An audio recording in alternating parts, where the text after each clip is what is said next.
Good morning, ladies and gentlemen, and welcome to the Election Compliance Audit Committee meeting. We have a quorum here today. In fact, all members are here, and no members have sent in their regrets. Is there any declaration of interest to be made by any committee member? Thank you. The first item on the agenda is the minutes of our last meeting on September the 30th. Members have been provided with a copy, I believe. Are there any questions arising from the minutes? If not, is there a motion to confirm? There's motion to confirm. All in favor? Unanimously carried. Thank you. Since I wasn't at the meeting. Member O'Callaghan abstains for good reason.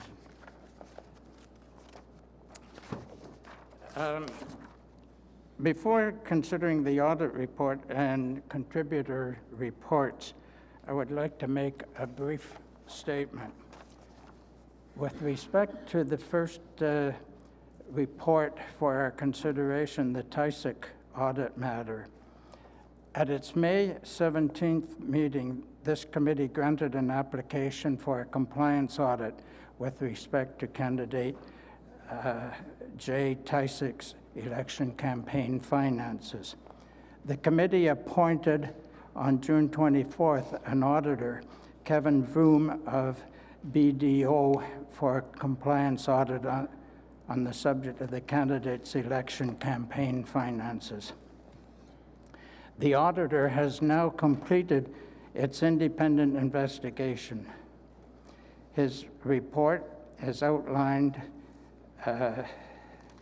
any apparent contraventions of the Act by the candidate.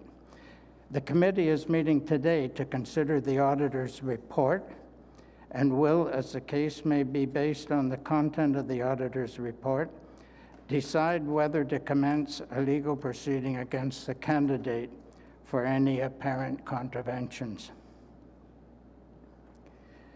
With respect to the 6 clerk reports on contributors, as required by Section 8834 of the Municipal Election Act, the City Clerk has reviewed contributions made to candidates and registered third-party advertisers and has prepared reports outlining any apparent contributions by contributors. To assist the clerk in carrying out this legislative duty, the clerk has retained an auditor to review the contributions and report on their observations. The clerk's auditor has now completed their review, and the clerk has prepared the 6 contributor reports for the committee's consideration today. The clerk's report has outlined any apparent contributions of the Act by the contributors.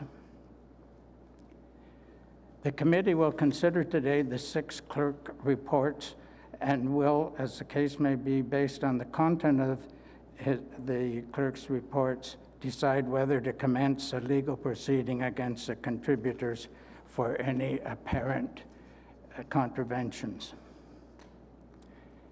As all items on the agenda require the committee to decide whether or not to commence legal proceedings, I have some further comments which apply to all matters before the committee today. Neither this committee nor any auditor before the committee today have any power to determine whether a contravention of the Act has in fact occurred. That duty is left to a court. The parties may make submissions to the committee today on today's items if they wish to do so.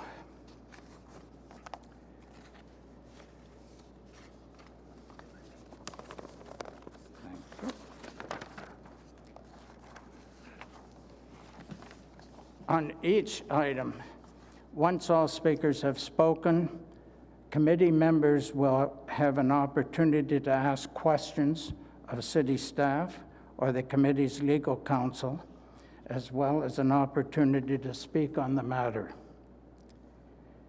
The committee will then recess the meeting to deliberate in private.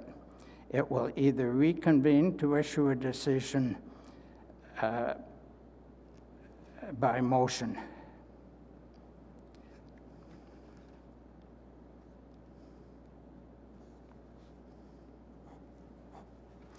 If the committee decides to commence legal proceedings, the city clerk will work with the city solicitor to carry out the required steps to implement the committee's decision, including retaining and referring this matter to an independent prosecutor. Once the prosecutor is retained, they will be required to review the records related to this matter with a view to being able to make an informed exercise of their inherent prosecutorial discretion on the question of whether or not to pursue the prosecution. I take this opportunity to note that the committee's external legal counsel, Benoit Duchesne, has disclosed in writing that his firm, Gowling WLG, would be in a position of a professional conflict of interest on the city clerk's reports, as the firm represents some of the contributors. Accordingly, Mr. Deschamps has recused himself, and Ms. Kim McMullen, of Wood Bull LLP is in attendance to advise the committee on these matters. That said, Mr. Deschamps does not have any conflict with respect to the TISIC matter that we will be deliberating on firstly.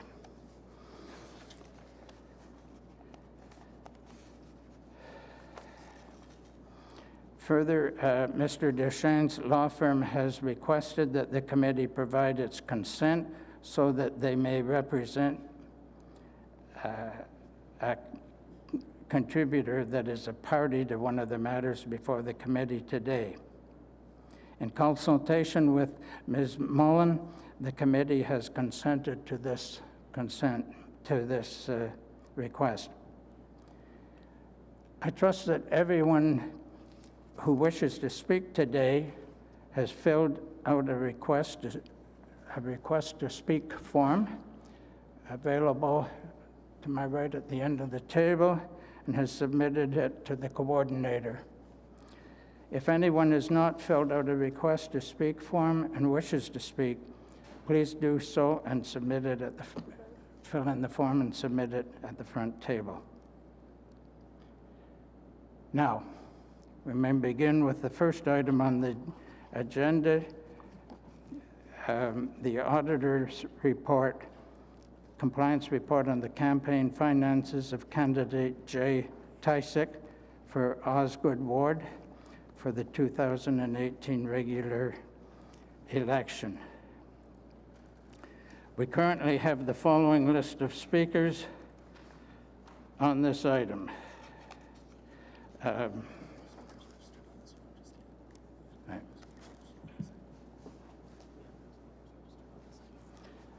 Our coordinator advises me that we have no speakers designated to speak on this item.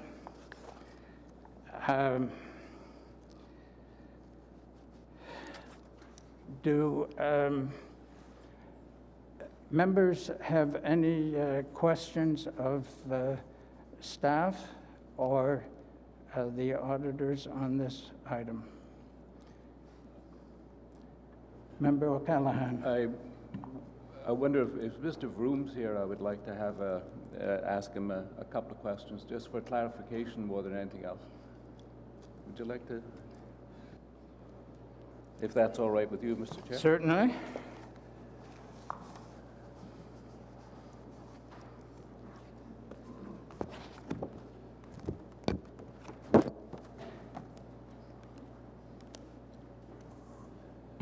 Thank you, Mr. Chair. Thank you, Mr. Vroom. First of all, I think it's only appropriate to say my sympathies. This was a difficult job that you had to do, and the difficulty is evident in your report, and I commend your skill in waltzing through this the way you could. The one thing I was left a little unclear about is, did you get a proper bank statement from the candidate?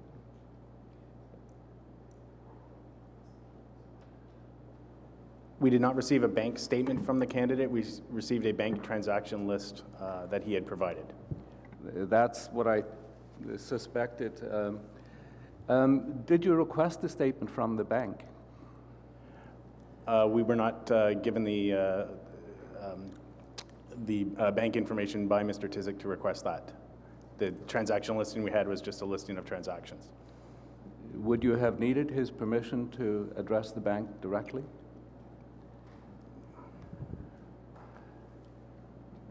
It does. I just wondered about that, because it's a critical piece that you were missing, and you mentioned it many times in your report. It was one of the pieces of evidence that Mr. Tizik repeatedly said he was going to be providing to us.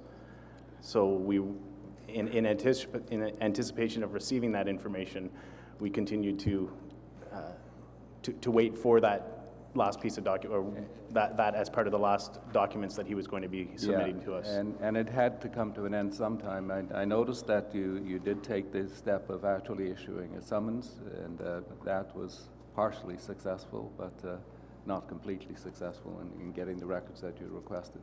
That is correct. Yeah. Well, thank you. That's really all I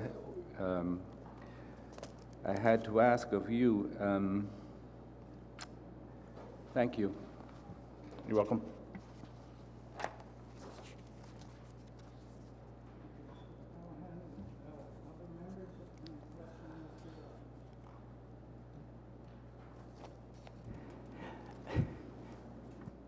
Thank you, Mr. Vroom. I have no questions either.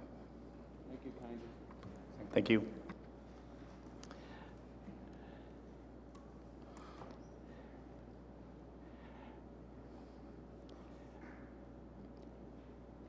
Does the committee desire to go in camera to deliberate on this item? Yes. The members have indicated that they wish to go in camera. That motion is carried, and we will deliberate in private, I would think, for approximately 15 minutes, and return to announce our decision and the reasons for decision. Thank you.